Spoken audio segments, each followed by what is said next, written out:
Hello and welcome to the end of your first assignment. That means you've completed the syllabus quiz, you've completed your introduction, and you've responded to 3 other students.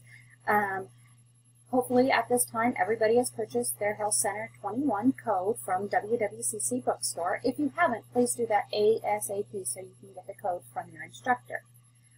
Also, if you need anything or have something to communicate to your instructor, make sure you do that at this time. Okay, so again, late assignments. Hopefully, again, you've done all the introductions. Great job at getting that stuff done on time and learning Blackboard so quickly. However, we won't be doing a lot in Blackboard after this. You still need to check your Blackboard every day or so, just to make sure that you're getting and reading all the announcements that your teacher is posting. However, the Healthcenter 21 and the Blackboard don't communicate interchangeably because we can't have Healthcenter accessing the internet through to WWCC. That poses a lot of boundaries and things like that. So so they're both separate. So make sure that you're doing your assignments under Healthcenter 21 and that you're checking your announcements and your email under Blackboard. Again, you should have completed your syllabus quiz. Also, if you have not turned in your CPR or your vaccinations, please get that to your instructor ASAP. She will check them off in your grade book, so if you have not started looking at your grade book, she'll keep that updated as frequently as she can, and she'll check it off as you guys have turned things in.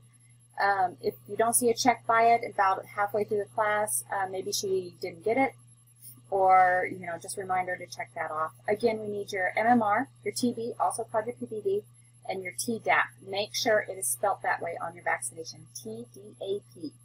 Get that to your instructor ASAP by faxing it to her, screenshotting it, and emailing it, scanning it in. You can get really creative anymore with all the technology that we have in getting that to your instructor. So please be aware of that.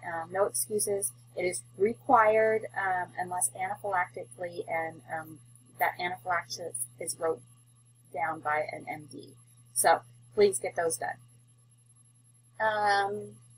Again, I just want to remind you on the deduction policy, if you have don't remember seeing it in your syllabus, please remember to go back and look at that. It is strictly enforced. Also, to print out the calendar and use it, please. It'll keep you on track.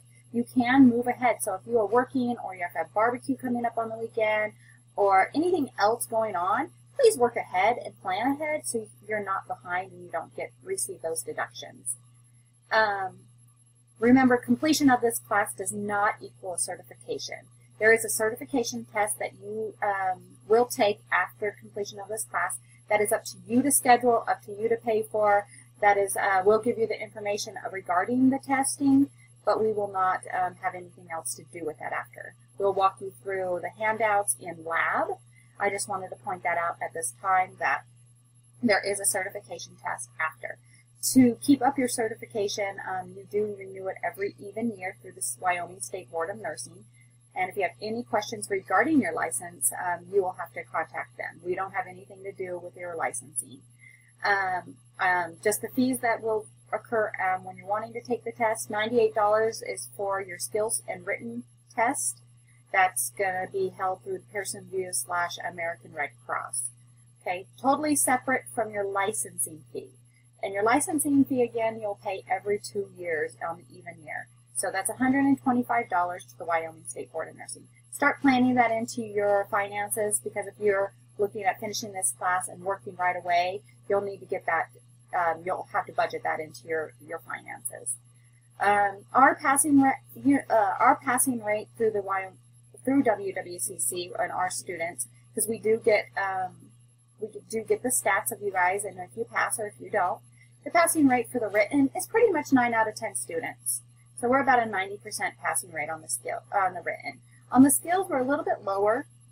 Last year, we were at 6 to 7% out of 10, so 60 to 70% of passing rate on that. The skills portion has gone up at WWCC. I now see about a 70 to 80% passing rate.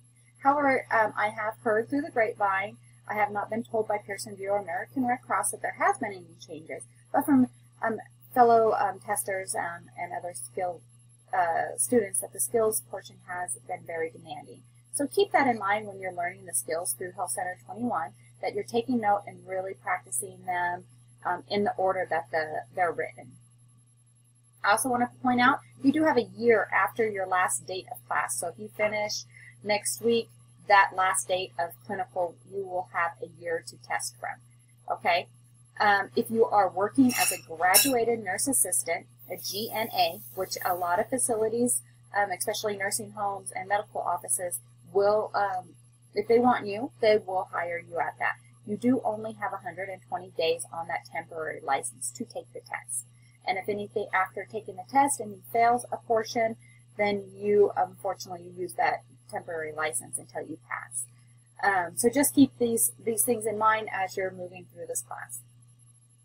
So, as I've stated, you are going to begin Module 1 in Healthcenter 21.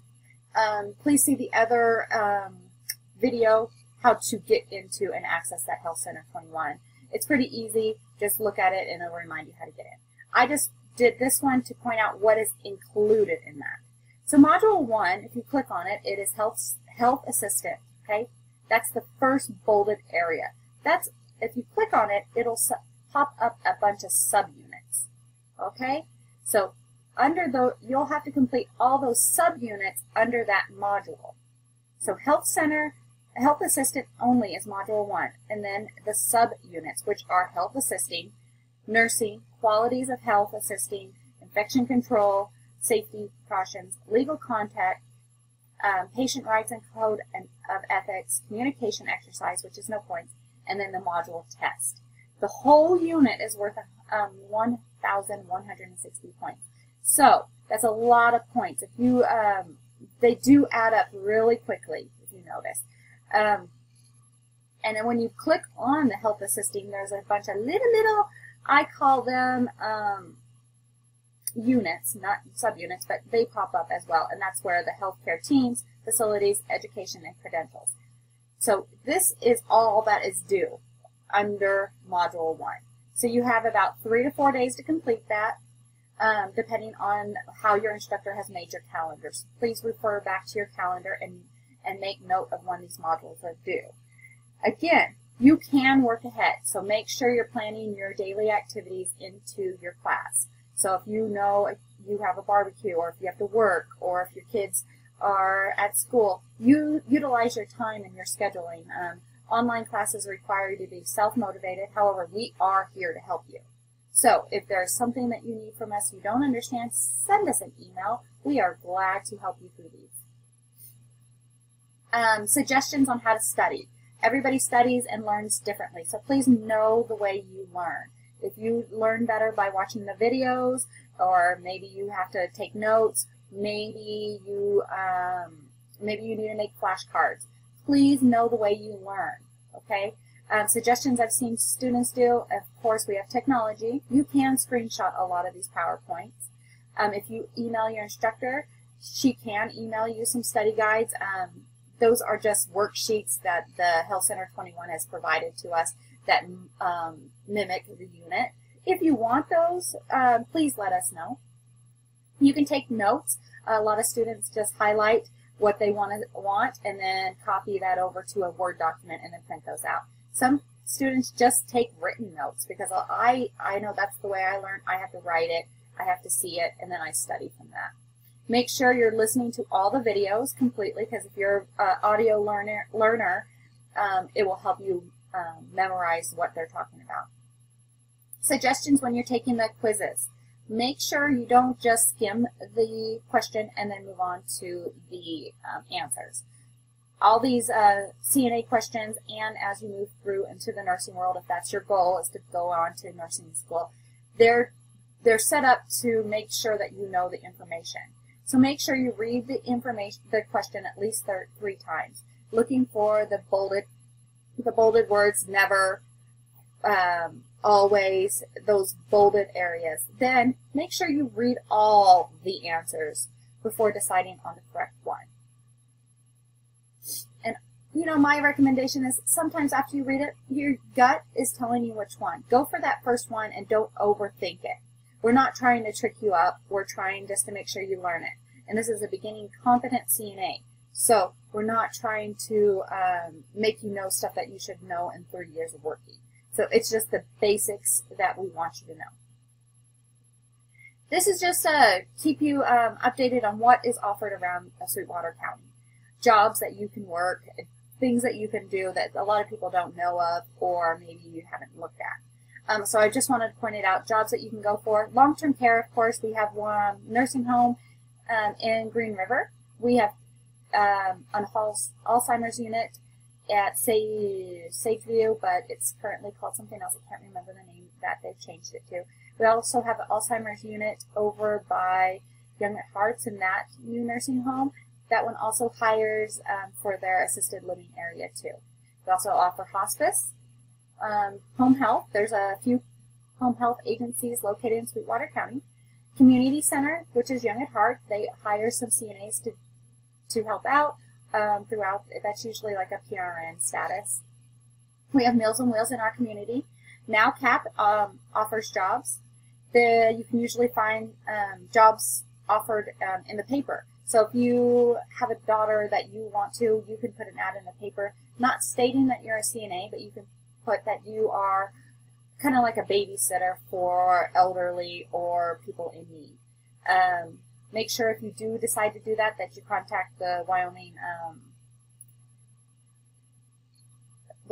State Board of Nursing and make sure that you're under the requirements that they offer. You can also work in a medical office and of course the hospital. Okay, tons of areas in the hospital. With your CNA, that also opens up you to be an operating room tech and things like that. So make sure you know and you're researching before you just settle on one job. Just reminders, nursing assistants, you are certified. You're not a licensed person. So you are working under nurses that are licensed. That's why it's a certified nursing assistant, okay? Certified nursing assistants help patients and clients with their healthcare needs under the supervision of an RN or a licensed practical nurse, okay? That means that we are delegating tasks to you that you're approved. That means if you do something wrong, it's under us. So don't be mad when the RNs or LPN get mad at you and when you do something incorrectly. They're just trying to make sure that their license isn't in jeopardy, okay? NAs also should know their job description. Whenever you're in doubt, call the Wyoming State Board of Nursing or go to the Wyoming State Board of Nursing site. It's a great reference. It has your job description listed exactly of what you can do.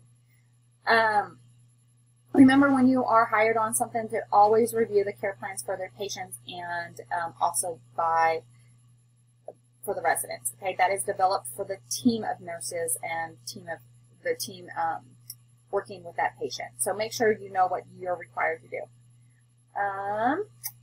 And I think also make sure that you're abiding by HIPAA. Okay, HIPAA is just the Privacy Act that came about. Make sure you're ensuring that and making sure that all that information stays private. Remember that the CNAs do not make the decision. Always discuss with a nurse before you make that decision, okay? Also, something great to point out is subjective and objective. These questions usually pop up throughout your course and will pop up if you pursue more education. That is subjective. I remember it because it says, you say it. So if I say, tell me what is subjective about Nancy, and the questions are, one is in quotes, and she says something, you would pick that answer.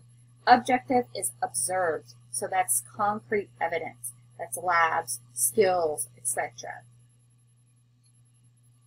Okay, so now that you have listened to me talk for about 15 minutes, you can start going on to Module 1. If you have any questions at all, please ask questions to your instructor. Take notes. Always be prepared. You can work ahead, like I've mentioned a few times through this video. So please work ahead. Don't work too far ahead where you won't know the information when it comes to the end. So again, have a great day and good luck.